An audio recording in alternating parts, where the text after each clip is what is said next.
Students अस्सलाम वालेकुम। Last week हमने चैप्टर स्टार्ट किया था कमर्शियल बैंक्स के बारे में। दो टॉपिक्स कर लिए थे। आज हमारा थर्ड टॉपिक है functions of commercial banks. Commercial banks जो होते हैं वो किसी भी मुल्क में कैश को ट्रांसफ़र करने, इन्वेस्टमेंट करने, फॉरेन एक्सचेंज में डील करने और इसके अलावा काफ़ी सारे फंक्शंस करते हैं। लेकिन इनके फंक्शंस को हमने मेनली 4 से 5 हिस्सों में डिवाइड करना है, जिसमें primary function, secondary functions, general utility services या general utility functions and other functions. चार हिस्सों में हमने इसको डिवाइड कर दिया है। सबसे पहले बात करते हैं प्राइमरी फंक्शंस पे। Acceptance of deposits. ये दो फंक्शंस जो आपको नजर आ रहे हैं स्लाइड में, acceptance of deposits, advancing loans, ये दो बेसिक काम हैं। इसके अलावा और भी हैं, लेकिन ये दो बिल्कुल बेसिक जो हैं ये प्राइमरी फंक्शंस या फंक्शंस हैं कमर्शियल बैंक्स के। एक्सेप्टेंस ऑफ डिपॉजिट स्टार्ट में बात की थी जब चैप्टर स्टार्ट किया था कि दो किस्म के लोग होते हैं, जिनके पास पैसा एक्सेस हो या जिनके पास पैसा कम हो। तो बैंक क्या काम करता है, कमर्शियल बैंक जिनके पास पैसा एक्सेस में अवेलेबल होते हैं उनसे डिपॉजिट्स कर लेता है पैसा, और जिनके पास पैसा कम होता है और उनको पैसा चाहिए होता है कारोबार चलाने के लिए, उनको लोन्स दे देता है। तो first one is acceptance of deposits.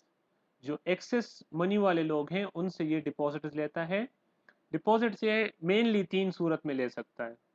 Current deposits, current deposit जो है वो करंट अकाउंट्स, जिस तरह आप जानते होंगे बैंक्स में करंट अकाउंट्स खोले जाते हैं। करंट अकाउंट की क्या स्पेसिफिकेशंस हैं, उसमें आप जितना भी पैसा रखना चाहे रख सकते हैं, और एट ए टाइम या एक ही दिन में जितना भी पैसा विड्रा करना चाहें वो विड्रा कर सकते हैं। इस किस्म की अकाउंट्स में किसी किस्म की पाबंदी नहीं होती। इन अकाउंट्स को डील करने के लिए ख़ास तौर पे बैंक्स जो हैं वो एक अपने पास रिजर्व रखते हैं, ताकि इमरजेंसी के तौर पे जब भी कस्टमर्स आए अपना पैसा वापस लेने के लिए उनका उनका पैसा वापस किया जा सके। तो करंट डिपॉजिट। दूसरा है जी टाइम डिपॉजिट्स। टाइम डिपॉजिट्स को आप फिक्स डिपॉजिट्स के नाम से भी जानते हैं। ये फिक्स टाइम के लिए आप पैसा रखा लेते हैं बैंक में। टाइम पूरा होने से पहले आप बैंक से पैसा नहीं निकलवा सकते। इमरजेंसी के टाइम में निकलवा सकते हैं पैसा, लेकिन उसके फिर अपने रूल्स एंड रेगुलेशन है जो आपने फॉलो करने होंगे। फिक्स डिपॉजिट में मुख्तलिफ किस्म के बैंक्स मुख्तलिफ किस्म के अकाउंट्स खुलवाते हैं। 3 महीने का, 3 months, 6 months, 1 year, 3 year, 5 years, 10 year, 15 years, वो डिपेंड करता है बैंक टू बैंक। इसमें आप पैसा रखते हैं, फिक्स डिपॉजिट में रखते हैं, और आपको एक खास इंटरेस्ट दिया जाता है आफ्टर द स्पेसिफाइड पीरियड। जो भी होता है उसमें मंथली बेसिस पे भी आपको मिल सकता है, वो आप विड्रा भी कर सकते हैं, या एनुअल बेसिस पे मिलता है। अगर आपको चाहें तो प्रिंसिपल अमाउंट के साथ भी वापस विड्रा कर सकते हैं, या अगर इंटरेस्ट सिर्फ विड्रा करना चाहें तो इंटरेस्ट भी विड्रा कर सकते हैं। सेविंग डिपॉजिट्स, जो कि सेविंग अकाउंट्स में खोला जाता है, ये किसी भी मुल्क के स्टेट बैंक की तरफ से या सेंट्रल बैंक की तरफ से बैंक्स को हिदायत की जाती है कि आप सेविंग अकाउंट्स खोलें लोगों के लिए, ताकि लोगों में सेविंग की आदत पैदा हो। इसमें आप थोड़े थोड़े पैसे भी जमा करा सकते हैं, लेकिन अगर आपने विड्रॉल्स करनी है इस अकाउंट से तो इसकी विड्रॉल्स के लिए कुछ रूल्स रेगुलेशन होते हैं। कुछ बैंक्स की ये रूल्स हैं कि आप हफ्ते में 2 से ज़्यादा दफ़ा विड्रा नहीं कर सकते, और इसकी अमाउंट भी होती है कि इस अमाउंट से ज़्यादा भी आप विड्रा नहीं कर सकते। अच्छा, एडवांसिंग लोन्स क्या होता है? एडवांसिंग लोन्स, पैसा मेरे पास पड़ा है, बैंक्स के पास पैसा पड़ा है, तो वो आइडल पड़ा होगा तो मुझे कोई फायदा नहीं होगा, उल्टा नुकसान होगा, क्योंकि मुझे तो इंटरेस्ट देना पड़ेगा डिपॉजिटर्स को। ये पैसा मैं आगे इन्वेस्ट करूंगा तभी मैं खुद भी प्रॉफिट कमा सकता हूं और अपने डिपॉजिटर्स को भी इंटरेस्ट दे सकता हूं। तो पैसा मुख्तलिफ जगहों पर इन्वेस्ट कर सकते हैं, लेकिन सबसे जो ज़्यादा इन्वेस्टमेंट की जाती है बैंक्स की तरफ से वो लोन्स की सूरत में होता है। लोन्स की भी फिर मुख्तलिफ किस्म की टाइप्स हैं, देख लेते हैं एक नज़र। कैश क्रेडिट, जिसको ओवरड्राफ्ट भी कहते हैं। ये क्या होता है, ये जिन कस्टमर्स की बहुत अच्छी क्रेडिबिलिटी बन जाती है उनको ये फैसिलिटी दी जाती है। ये फैसिलिटी दी जाती है against the current assets. Customer का अकाउंट उतने पैसों से क्रेडिट कर लिया जाता है जितनी उसको लिमिट दी गई है ओवरड्राफ्ट की। वो जितना पैसा बैंक से मिसाल के तौर पे आप मिसाल के थ्रू ही आपको इजीली समझा सकता हूँ कि एक कस्टमर है जिसका बैंक अल-फलाह में अकाउंट है और उसको ओवरड्राफ्ट की फैसिलिटी दी गई है 3 लाख लिमिट, 3 लाख की उसको लिमिट मिली है। वो पहले दिन 1 लाख रुपए निकलवा लेता है, 2 लाख रुपए पड़े तो इसको 1 लाख रुपए के ऊपर इंटरेस्ट देना होगा। इसका इंटरेस्ट डेली बेसिस पे कैलकुलेट होता है। अब नेक्स्ट डे आ गया, 50,000 और निकलवा लिए, तो नेक्स्ट डे के एंड में ये 1.5 लाख के ऊपर इंटरेस्ट चार्ज होगा। अगले दिन इसने 1 लाख रुपए वापस डलवा दिए तो अभी इसके अकाउंट में पैसे 2.5 लाख हो गए, तो इसको सिर्फ 50,000 के ऊपर इंटरेस्ट देना होगा। मोस्टली ये इस किस्म का लोन जो है वो बिजनेसेस यूज करते हैं, क्योंकि उनकी डेली की ट्रांजेक्शन्स होती हैं। वो सुबह को विड्रा कर लेते हैं, दिन 2-3 यूज करके फिर वापस भिजवा देते हैं पैसा। तो जब तक उसकी लिमिट के मुताबिक पैसा अकाउंट में पड़ा होता है, मतलब 3 लाख रुपए अगर किसी के अकाउंट में पड़े हैं और उसकी लिमिट 3 लाख है, तो उसके ऊपर किसी किस्म का इंटरेस्ट चार्ज नहीं होगा। Second point is demand loans. Demand loans वो लोन्स होते हैं जो कि बैंक कभी भी डिमांड कर सकता है कस्टमर्स को कि आपको जितना कैश अलॉट किया गया है वो कैश वापस कर दें। डिमांड लोन, जब भी बैंक डिमांड करेगा कस्टमर उसकी डिमांड को पूरी करेगा, मतलब वो लोन उसको वापस करना होगा। Next short term loans.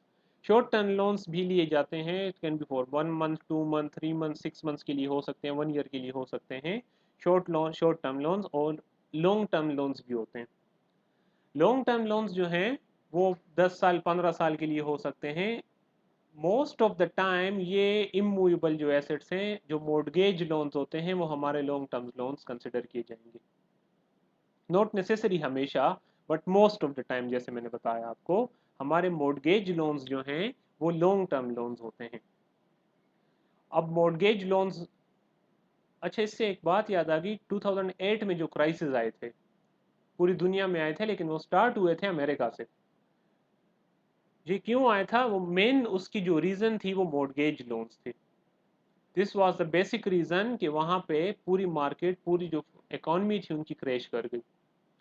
होता क्या अमेरिका में लोग जो हैं वो मोस्टली बाइंग करते हैं, चीज़ें खरीदते हैं ऑन क्रेडिट। 2003-4 की बात है जब यूएस में इंटरेस्ट रेट बहुत कम कर दिया गया। मिसाल के तौर पे अगर 10% था तो उसको 5% कर दिया गया। वहां पे तो लोग ऑलरेडी क्रेडिट पे परचेजेस करते हैं, तो लोगों ने क्या किया, लोगों ने ज्यादा चीजें लेना शुरू कर दी। कोई घर लेता था तो घर वो कहता था कि यार 10 मरले का घर ले रहा हूँ, उसके ऊपर मुझे 5% इंटरेस्ट देना पड़ रहा है, पहले लेता तो 10% इंटरेस्ट देना पड़ता, तो क्यों ना एक कनाल का घर खरीद लूँ और उसके ऊपर 10% इंटरेस्ट दे। 10% इंटरेस्ट में मतलब टॉलरेट बर्दाश्त कर सकता हूँ, तो वो बड़े घर उन्होंने लेने शुरू कर दिए। तो जब मार्केट में पैसे की कमी आई, मार्केट में जब रिसेशन आया और वो घर खरीदने वाला कोई नहीं था, तो जो बैंक्स वाले थे उन्होंने अपने कस्टमर से डिमांड करना शुरू कर दी कि भाई हमें अपने पैसे देने शुरू कर दो। Due to non payment of the installment, क्योंकि मार्केट में रिसेशन था, उनको अपनी तनख्वाही भी टाइम पे नहीं मिल रही थी, उनकी वजह से वो इंस्टॉलमेंट उन्होंने देना बंद कर दी। बैंक बायर ढूंढना शुरू हो गया कि ये घर बेच के अपने पैसे रिकवर कर सके। लेकिन अगर $3 लाख का घर है तो मार्केट में $1.5 लाख को उसको कस्टमर अवेलेबल था। Why? Due to the recession, किसी के पास पैसा ही नहीं था। इन दिस वे कस्टमर भी डिफॉल्ट करने लगे और बैंक्स भी डिफॉल्ट करने लगे, और पूरी की पूरी इकॉनमी अमेरिका की बैठ गई थी 2008 में। तो वो मेनली स्टार्ट हुआ था इन्हीं लोन्स की वजह से, और खासकर उसमें मॉर्गेज लोन्स जो लॉन्ग टर्म लोन्स होते हैं वो शामिल थे। अच्छा जी, नेक्स्ट पॉइंट है इसमें प्राइमरी फंक्शंस में क्रिएशन ऑफ क्रेडिट्स। ये बड़ा इंपॉर्टेंट काम होता है कमर्शियल बैंक्स का, कि क्रेडिट को कैसे क्रिएट करना है। इसके ऊपर एक नेक्स्ट टॉपिक भी आ रहा है, उस पर काफ़ी डिटेल से हम इसको पढ़ेंगे, लेकिन थोड़ा सा इसका बता देता हूँ होता क्या है। While sanctioning a loan to a customer, they do not provide cash। अच्छा याद रखें, जब भी कस्टमर आता है बैंक में लोन के लिए, उसको कैश नहीं दिया जाता। अपने ही अकाउंट में उसका अपने ही बैंक में उसका अकाउंट खोल दिया जाता है और कैश उसमें क्रेडिट कर दिया जाता है। अब वो कितना पैसा निकलवाता है ये उसकी मर्जी है, लेकिन उसको चार्ज कर होता है वो पूरे का पूरा इंटरेस्ट। क्योंकि ये ओवरड्राफ्ट नहीं है, ये अदर काइंड ऑफ लोन हो सकता है। तो इस तरह फायदा क्या होता है, बैंक का पैसा पूरा जाता भी नहीं बैंक से, और बैंक ने कर्ज भी दे दिया, उसके ऊपर सूद भी ले रहा है, और ज्यादातर पैसा उसके पास ही पड़ा रहता है। तो इसको कहते हैं क्रिएशन ऑफ क्रेडिट्स। क्रेडिट भी कर लेना, लेकिन पैसा देना भी नहीं, उसका अपने अकाउंट अपने बैंक में अकाउंट खोल के उसमें ट्रांसफर कर देना, जिसमें वो ट्रांजेक्शन्स करता रहता है। तो इस तरीके से बैंक्स जो हैं वो क्रेडिट की क्रिएशन करते हैं। अच्छा जी, क्लियरिंग ऑफ चेक्स हमेशा ये नहीं होता कि आपका यूबीएल में अकाउंट है तो आपको सारे चेक्स वगैरह जो मिलेंगे वो यूबीएल के ही मिले। जैसे हम पेपर्स वगैरह चेक करते हैं तो हमें यूबीएल का चेक मिल जाता है, कभी कभार किसी और बैंक का चेक मिल जाता है। वो चेक मैं खासकर मैं अपनी बात कर लूँगा।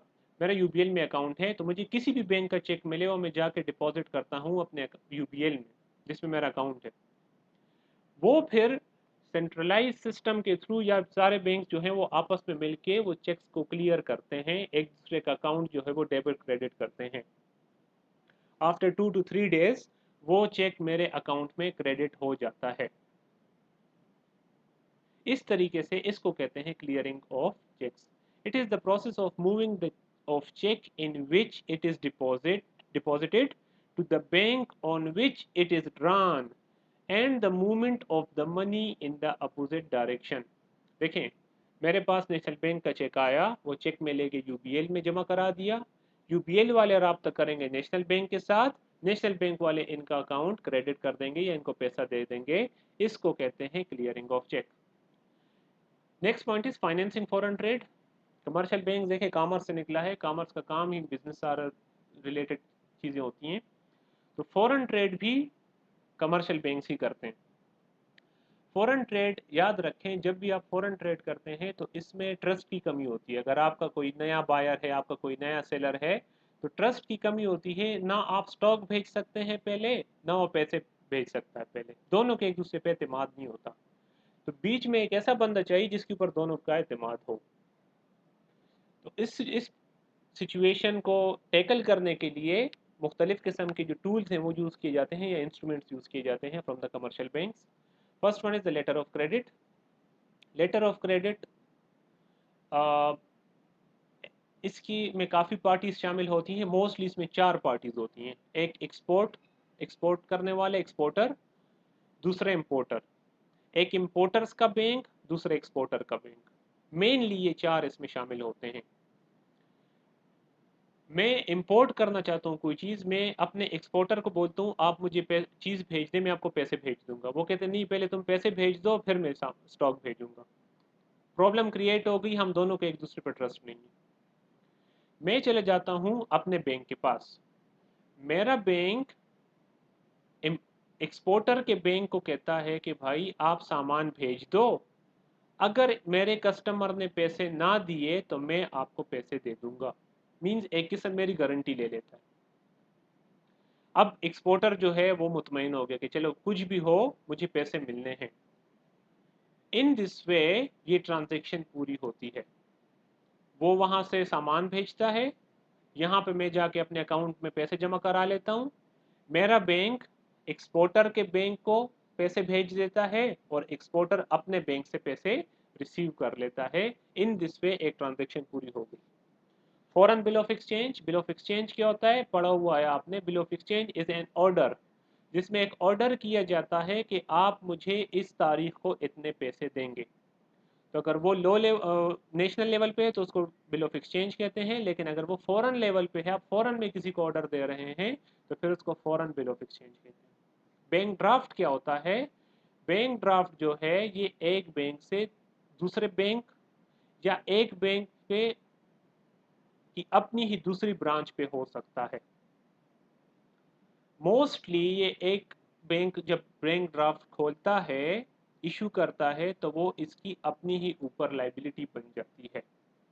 मिसाल के तौर पे 2 बंदे हैं, एक बंदा दूसरे से गाड़ी खरीदना चाहता है, तो जो पर अब यहाँ पे भी प्रॉब्लम है। यहाँ पे भी अगर ज्यादा पैसा है तो दोनों डर रहे हैं, एक गाड़ी देते हुए डर रहा है, दूसरा पैसे देते हुए डर रहा है, तो बीच में बैंक को शामिल कर दिया जाता है। तो जो बायर है वो बैंक में आता है और ड्राफ्ट बनाता है, उसके ऊपर नाम लिखा जाता है जिसके पास गाड़ी है, जिसको पेई कहा जाता है, कि उसको आप इतने पैसे दे दें। बैंक पहले इस बंदे के अकाउंट में पैसा चेक करेगा कि क्या इसके अकाउंट में इतना पैसा है जितने का ड्राफ्ट बनाना चाह रहा है कि नहीं। अगर इतना पैसा है तो वो ड्राफ्ट की अमाउंट अलग कर लेता है, ताकि ऐसा ना हो कि ये गाड़ी बेचने वाले को ड्राफ्ट दे और यहाँ से चेक के थ्रू अपना पैसा निकलवा ले, जब वो गाड़ी वाला बैंक आए तो इसके अकाउंट में पैसे ना हो।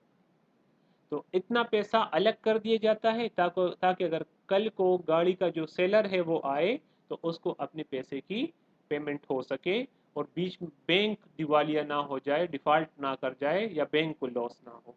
तो इसको कहते हैं बैंक ड्राफ्ट।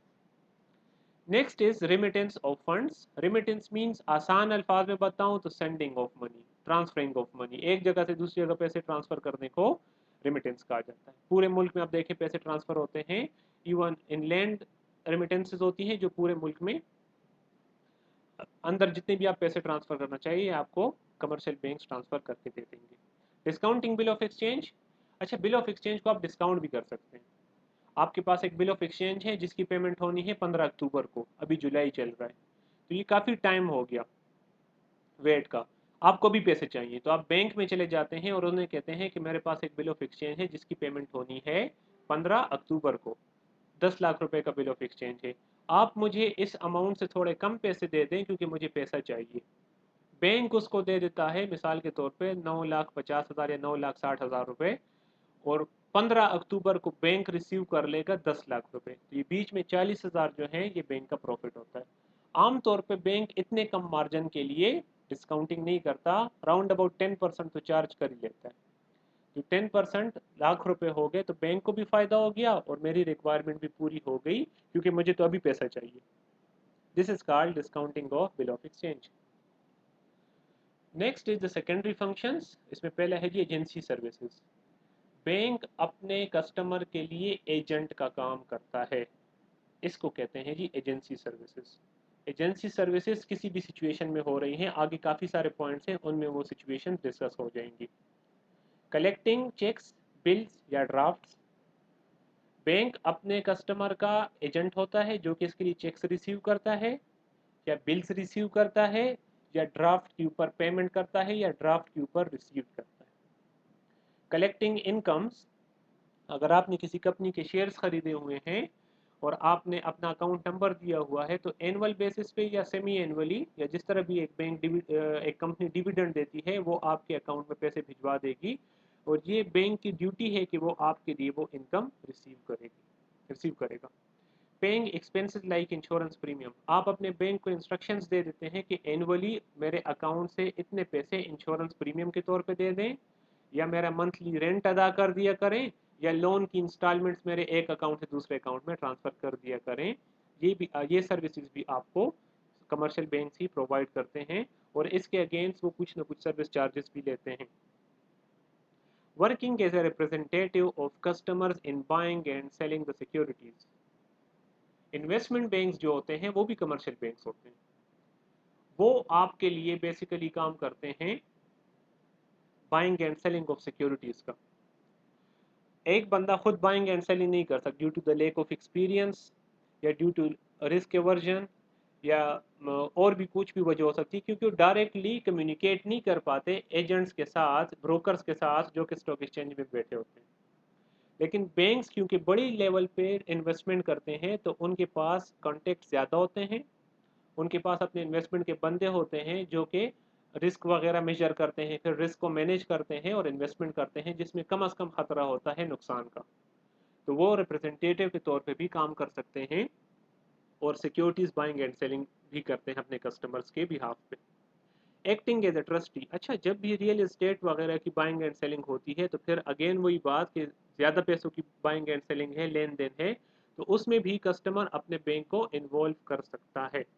तो बैंक इस सिचुएशन में एक ट्रस्टी के तौर पे, एक एग्जीक्यूटर के तौर पे, एग्जीक्यूटर वो बंदा है जो कोई भी ट्रांजेक्शन एग्जीक्यूट करता है, ऑपरेट करता है, तो एग्जीक्यूटर के तौर पे काम कर सकता है अपने कस्टमर्स के बिहाफ पे। उसके अगेंस्ट भी वो लाजमी बात है कुछ ना कुछ चार्ज करेगा, क्योंकि जब आप ट्रस्टी होते हैं, ट्रस्टी मीन्स कि अगर इस बंदे ने पैसे ना दिए, आई एम गोइंग टू पे यू, गारंटर जिस तरह होता है। तो जब आप इतनी बड़ी जिम्मेदारी ले रहे हैं तो उसके अगेंस्ट आप उससे लाजमी बात है कुछ सर्विस चार्जेस भी लेंगे। Can also preparing income tax return etcetera, ये आपको इसके अलावा भी इनकम टैक्स रिटर्न्स बनाने, उनको फाइल करने वगैरह की सर्विसेज भी प्रोवाइड करते हैं। जनरल यूटिलिटी सर्विसेज, इसके अलावा कोई जनरल सर्विसेज हैं जो कि आपको प्रोवाइड करते हैं। प्रोवाइडिंग लॉकर्स, लॉकर्स प्रोवाइड करते हैं आपको। लॉकर्स में आप अपनी चीज़ें सेफ रख सकते हैं, जैसे ज्वेलरी हो गई, आपके घर के कागजात हो गए, या कोई भी इस तरह प्रेशियस चीज़ होती है जिसको आप सेफ रखना चाहते हैं, वो बैंक्स में रख सकते हैं। इसके अगेंस्ट बैंक आपसे चार्जेस लेते हैं। अच्छा, पहले ऐसी सिचुएशन थी कि जो लॉकर्स होते थे उसमें अंदर क्या पड़ा है ये किसी को पता नहीं होता, लेकिन वो आपसे इन राइटिंग लेते हैं कि इसमें कोई भी प्रोहिबिटेड चीज़ या इलीगल चीज़ आप नहीं रख सकते। पहले ऐसे होता था कि अगर बैंक में डकैती हो गई या आग लग गई और सारा सामान ज़ाया हो गया, तो लॉकर्स जो होते थे इसका तो पता नहीं होता था कि इसके अंदर क्या पड़ा है, ना मैनेजर को ना किसी को, सिर्फ ओनर का पता होता है। तो ओनर ज़्यादा के लिए वो कर सकता था कि मुझे इसमें मिसाल के तौर पे 1 लाख रुपए थे, वो कहता 5 लाख रुपए थे, जेवर भी थे, ये भी था, वो भी था, जिससे बैंक को प्रॉब्लम। तो पहले लॉकर्स के ऊपर किसी किस्म की कोई भी गारंटी या रिफंड नहीं था। आपने लॉकर लिया, उसमें अपना सामान रखाया, डकैती हो गई, आग लग गई, खत्म बात, क्योंकि इसका रिकॉर्ड नहीं होता था। इसमें लोगों ने इंटरेस्ट लेना कम कर दिया, लोगों ने लॉकर्स लेना बंद कर दिए, क्योंकि लॉकर्स में मीन्स चोरी या डकैती की सिचुएशन में या आग लगने की सिचुएशन में आपको कुछ भी रिफंड नहीं होता था फिर। अब क्या सिचुएशन है, अब आप जैसा लॉकर लेते हैं उसके मुताबिक आपकी इंश्योरेंस कर दी जाती है। और जब आप डकैती या आग लगने की सूरत में आपको इंश्योरेंस कंपनी वाले कुछ पेमेंट करते हैं, वो क्या होती है, कितनी पेमेंट होती है, वो डिपेंड करता है कि इन दोनों के बीच में कॉन्ट्रैक्ट किस किस्म का हुआ है। उसी के मुताबिक फिर एनुअली प्रीमियम भी लिया जाता है कस्टमर से। डीलिंग इन फॉरेन एक्सचेंज, आप किसी बैंक में चले जाएं और अपने कैश ले जाएं, मींस फॉरेन करेंसी ले जाएं, तो वो आपको वो रुपीस में मींस चेंज एक्सचेंज करके दे देंगे। या अगर आपको डॉलर्स चाहिए या कोई भी फॉरेन करेंसी चाहिए तो आप बैंक से हासिल कर सकते हैं। तो ये फॉरेन करेंसी में भी डील करते हैं। ट्रांसफरिंग फंड्स, एक जगह से दूसरी जगह फंड्स ट्रांसफर करना, ये भी जनरल यूटिलिटी में आता है। मेरे ख्याल से पीछे भी हम पढ़ चुके हैं कि ये फंड्स ट्रांसफर में हेल्प करता है, रेमिटेंस ऑफ फंड्स जो है। तो इसका प्राइमरी फंक्शन भी है और इसके जनरल यूटिलिटी सर्विसेज भी हैं, एक्स्ट्रा सर्विसेज जो प्रोवाइड करते हैं वो भी। अच्छा, अब बैंक में ऐसे लोग भी आते हैं जिनका अपना अकाउंट होता है उसी बैंक में, वो ऑनलाइन वगैरह करते हैं। कुछ ऐसे लोग आते हैं जिनका उस बैंक में अकाउंट ही नहीं होता, लेकिन वो ऑनलाइन वगैरह उस बैंक से कर सकते हैं। तो ये आपका बेसिक फंक्शन या ये आपका जनरल फंक्शन भी हो सकता है। Issuance of traveller cheque, traveller cheque क्या है, आपके लिए पैसा एक जगह से दूसरी जगह लेके जाना ये मुश्किल होता है, खतरनाक भी होता है। डकैती हो सकती है, रास्ते में आपसे कोई ले सकता है, छीन सकता है। तो इस प्रॉब्लम को सॉल्व करने के लिए एक इंस्ट्रूमेंट मेंटेन किया जाता है बैंक्स में, जिसको कहते हैं इशुएंस ऑफ ट्रेवलर्स चेक। मिसाल के तौर पे मैं जा रहा हूँ लाहौर, वहाँ पे, और अपने साथ लेके जाना चाहता हूँ 2 लाख रुपए। 2 लाख रुपए अब ऐसे लेके जाना मुश्किल है, तो मैं क्या करता हूँ, मैं यहाँ पे जाता हूँ बैंक अल या यूबीएल या किसी भी बैंक में, और वहाँ पे वो पैसे जमा करा देता हूँ। फिर मैं उसी बैंक की दूसरी ब्रांच जो कि लाहौर में है वहाँ पे जाता हूँ और वहाँ से वो पैसा कलेक्ट कर लेता हूँ अगेंस्ट दिस ट्रेवलर चेक। वो चेक वहाँ पे जमा कराता हूँ, दस्तखत वगैरह करता हूँ, बैंक अपनी जो रिक्वायरमेंट्स होते हैं वो पूरी करते हैं, वेरिफिकेशन करते हैं और उसके बाद मुझे पेमेंट कर देते हैं। तो इस तरह से बहुत आसानी हो जाती है एक जगह से दूसरी जगह पैसा लेके जाना। अब अगर मेरा चेक, ट्रेवलर चेक गुम हो गया और कोई और बंदे को मिल गया, तब भी वो पैसा नहीं निकलवा सकता, क्योंकि कुछ पर्सनल डिटेल्स होती हैं जो कि वो मांगते हैं। इसके अलावा आपको वहाँ पे सिग्नेचर्स करने पड़ते हैं, उसके बाद ही आपको वो पैसा मिलता है। और बैंक के पास आपकी तमाम डिटेल, आपकी आईडी कार्ड की कॉपीज़, आपकी पिक्चर्स, ये आपके दस्तखत, ये तमाम चीज़ें अवेलेबल होती हैं, तो इसमें फ्रॉड के चांसेस बहुत कम हो जाते हैं। इसके बाद हमारा जो आखिरी फंक्शन है वो है जी, अदर फंक्शंस में आता है एटीएम फैसिलिटी।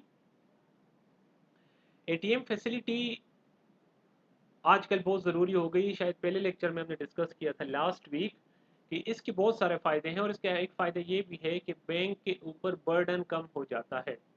मोस्टली लोग आजकल, लोगों ने चेकबुक्स भी लेना बंद कर दी। इवन मेरे मीज़ान में अकाउंट है, मेरे पास उसकी चेकबुक नहीं है, मेरे पास सिर्फ उनका एटीएम कार्ड है जिससे मैं पैसे विड्रॉ कर सकता हूँ। चेकबुक मेरे पास है ही नहीं उनकी। ये क्यों ये होता है, ये कैसे पॉसिबल हुआ? Due to the ATM facilities provided by the bank for their customers. जितनी ज़्यादा आपकी एटीएम फैसिलिटीज़ होंगी, उतनी ज़्यादा आपके कस्टमर्स को फैसिलिटी होगी, वो इजीली पैसा विड्रा कर सकेंगे। अगर आपकी एटीएम फैसिलिटीज़ ज़्यादा हैं, आप, अच्छा, कभी कभार ये ज़रूरी नहीं कि लाजमी बात है कि एटीएम बैंक्स की ब्रांच में ही होगा, आप किसी भी जगह पे एटीएम लगवा सकते हैं। जिस तरह आप किसी भी मॉल में जाएं तो वहाँ पे आपको एटीएम्स नज़र आएंगे, लेकिन एटीएम उस बैंक की ब्रांच नज़र नहीं आएगी। तो आप किसी भी जगह पैसा निकलवा सकते हैं। अच्छा, आपके पास मिसाल के तौर पे यूबीएल का अकाउंट है और आप बैंक अल-फलाह के एटीएम से पैसे निकालना चाहें तो निकलवा सकते हैं, लेकिन इसके लिए आपने 15 से 20 रुपए एक्स्ट्रा वो आपको चार्ज करेंगे सर्विस चार्जेस के, जिससे फ़ायदा उसको होता है जिसके एटीएम है। तो ये फैसिलिटी भी बैंक प्रोवाइड करता है। अच्छा, क्रेडिट कार्ड और डेबिट कार्ड दोनों का इकट्ठे ही डिस्कस कर लेता हूँ। ये कार्ड्स होते हैं जो कि आपको शॉपिंग करने या पेमेंट करने में हेल्पफुल होते हैं।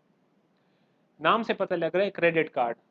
जब आप बैंक से क्रेडिट लेते हैं और पेमेंट करते हैं, उसको क्रेडिट कार्ड कहते हैं। इस कार्ड के थ्रू आप अपना पैसा नहीं यूज़ करते, आप बैंक का पैसा यूज़ करके पेमेंट करते हैं।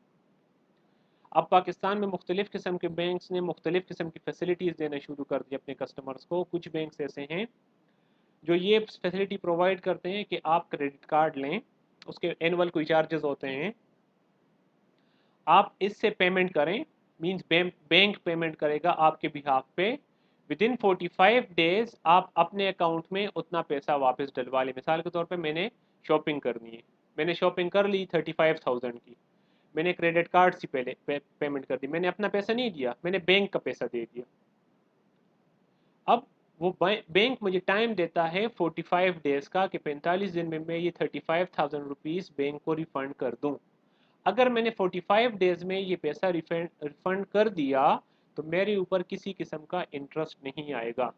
लेकिन अगर 45 दिन के बाद मैं करता हूँ तो फिर मेरे ऊपर इंटरेस्ट आना शुरू हो जाता है, या वो डेली बेसिस पे इंटरेस्ट चार्ज करना शुरू कर देते हैं।